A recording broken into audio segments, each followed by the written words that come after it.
बात आपकी समस्या की, आवाज आपके क्षेत्र की, पानी बिजली हो या साफ सफाई, अवैध खनन हो या भ्रष्टाचार, हम बनेंगे आपकी आवाज।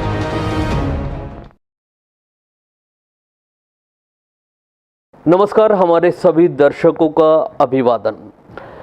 आज हम एक विशेष मुद्दे को लेकर आपके बीच में आए हैं, जो है पानी।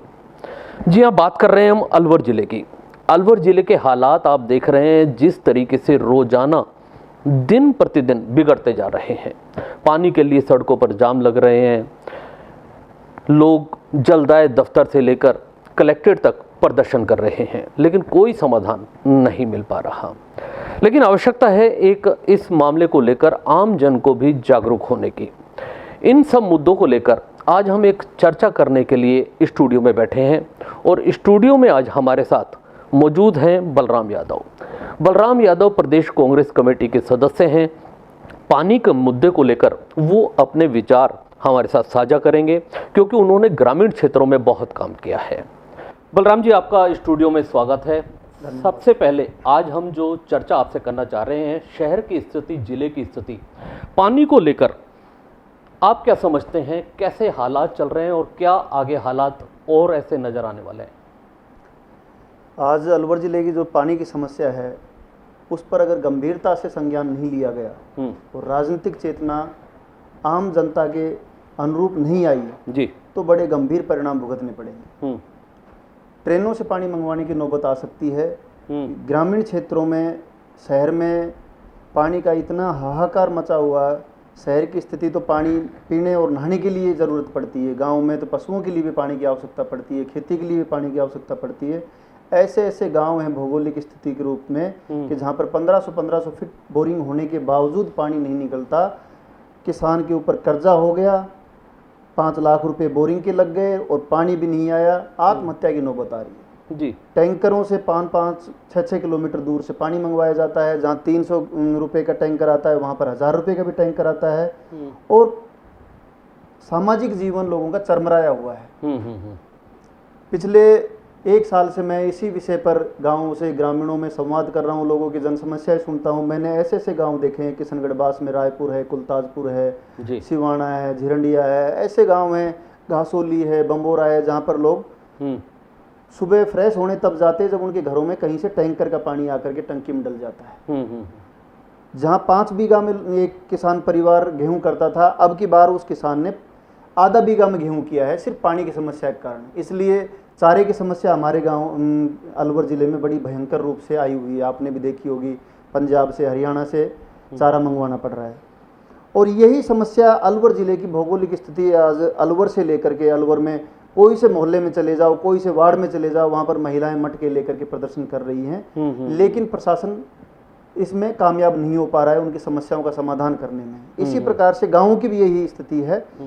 इसका बड़ी रूपरेखा के साथ तैयार करके और राजनीति से ऊपर उठ करके अगर कोई समाधान नहीं निकाला गया, तो आने वाले दिनों में पलायन की स्थिति गाँवों में बनी हुई है। देखिए बलराम जी, जिस तरीके से आप हमें बता रहे हैं कि ग्रामीण क्षेत्रों में लोगों ने फसल करना कम कर दिया, यानी कि उनकी आमदनी भी कम होगी, तो और क्राइसिस आर्थिक रूप से भी देखने को मिलेंगे किसानों के साथ में। और सबसे बड़ी बात यह है कि एनसीआर से लगता हुआ क्षेत्र है अलवर। और हम निवेश की बात करें, अगर पानी होगा तो निवेश इंडस्ट्री एरिया में भी बढ़ेगा, किसानों की आमदनी भी बढ़ेगी। लेकिन हालात जिस तरीके से चल रहे हैं, लग नहीं रहा कि सुधरने वाले हैं। लेकिन हम आपसे जो चर्चा कर रहे हैं, जिसका हमारा उद्देश्य है, इस समस्या का आखिर समाधान क्या नजर आता है आपको, कि किस लेवल पे सोचने की और काम करने की आवश्यकता है? सर, बड़े लेवल पे सोचने की आवश्यकता है।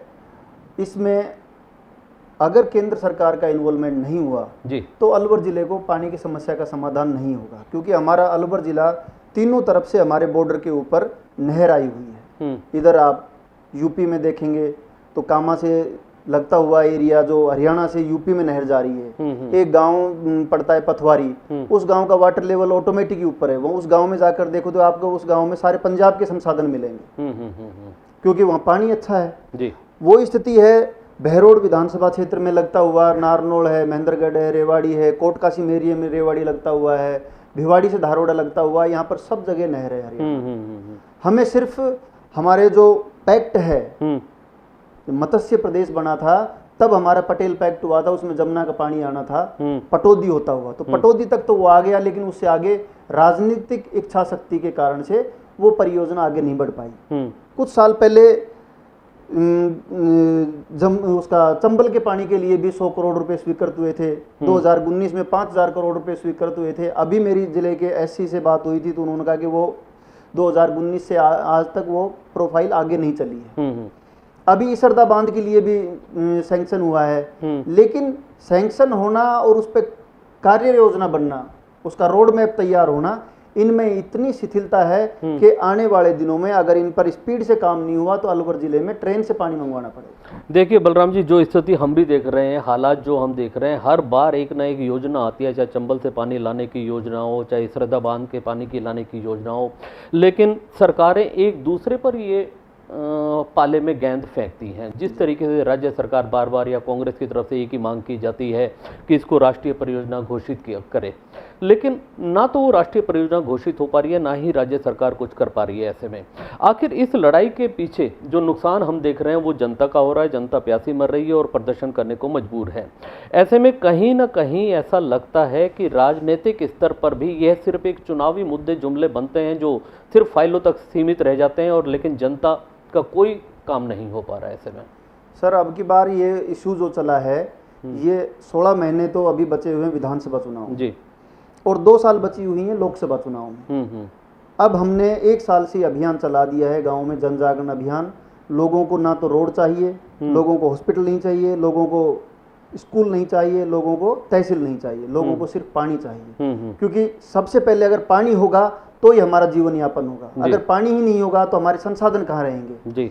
आज 80% जिला अलवर जिला भौगोलिक स्थिति के देखते हुए कृषि पर आधारित है। 20% एरिया में उद्योग है, उद्योग भी बिना पानी के नहीं चल पाएंगे और खेती भी बिना पानी के नहीं हो पाएगी। राजस्थान में सबसे ज्यादा रेवेन्यू अलवर जिला देता है, और अलवर जिले की राजनीतिक इच्छा शक्ति के अभाव में हम पानी को लेकर तरस रहे हैं। आम आदमी पीने के पानी के लिए जंग लड़ रहा है। जो व्यक्ति पानी के पीने के लिए जंग लड़ रहा है, तो सोचो गांव का किसान खेती के लिए किस हाल में आज के दिन में संघर्ष कर रहा होगा।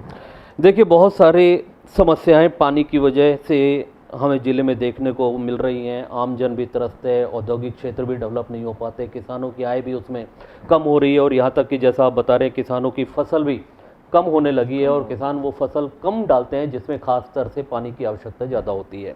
अब हम इस मुद्दे को अलवर की हम बात कर रहे हैं, आखिर क्या इसका रास्ता निकाला जाए, किस तरीके से लोगों को जागरूक किया जाए? क्या जन जागरण अभियान चलाने की एक आवश्यकता है, लोगों को जागरूक करने की आवश्यकता है, क्योंकि जल है तो कल है।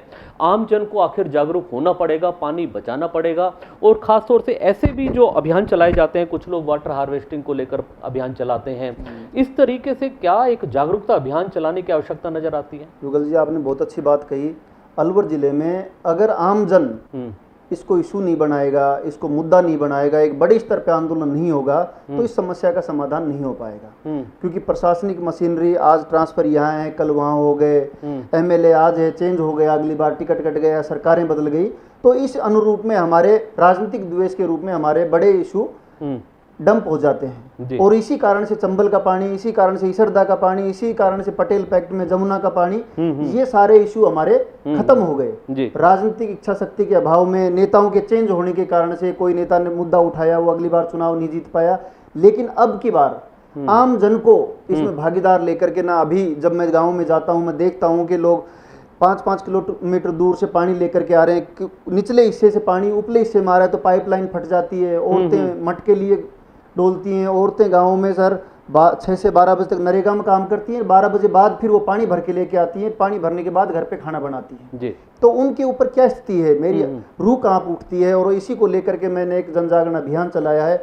अभी अलवर जिले में गाँव-गाँव में जाकर के इसको लेकर लोगों से चर्चा कर रहे हैं, लोगों ने सहयोग का भी वादा किया है, और कुछ दिनों में हम इसको लेकर के पदयात्रा निकालेंगे जी। अब की बार कोई पार्टी नहीं, कोई सरकार नहीं, आम जन का एक इशू रहेगा कि अलवर जिले को नहर चाहिए। वो पटौदी से आए, चाहे वो यूपी से आए, जमुना का पानी आए, चाहे वो चंबल का पानी आए, चाहे इसरदा बांध का पानी आए, लेकिन अलवर जिले में पानी चाहिए। बिना पानी के अलवर जिले की बहुत बुरी स्थिति होने वाली है। इसलिए आम जनता उसमें बढ़ चढ़ के सहयोग भी कर रही है।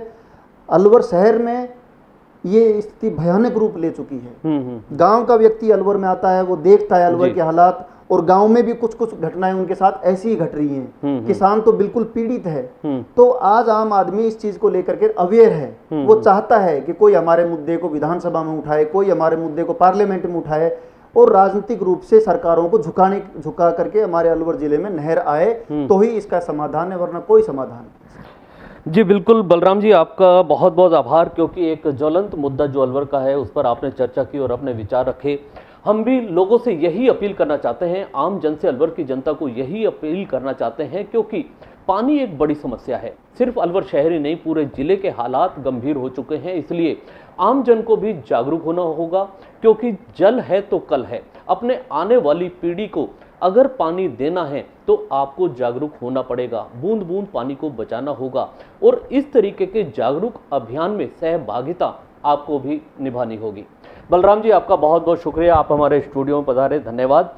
एक बार फिर हम बलराम जी का धन्यवाद करते हुए हम आपसे भी आग्रह करते हैं कि आप भी एक जन जागरूक अभियान चलाएं, लोगों को जागरूक करें और पानी को बचाएं। शुक्रिया। Press the bell icon on the YouTube app and never miss another update.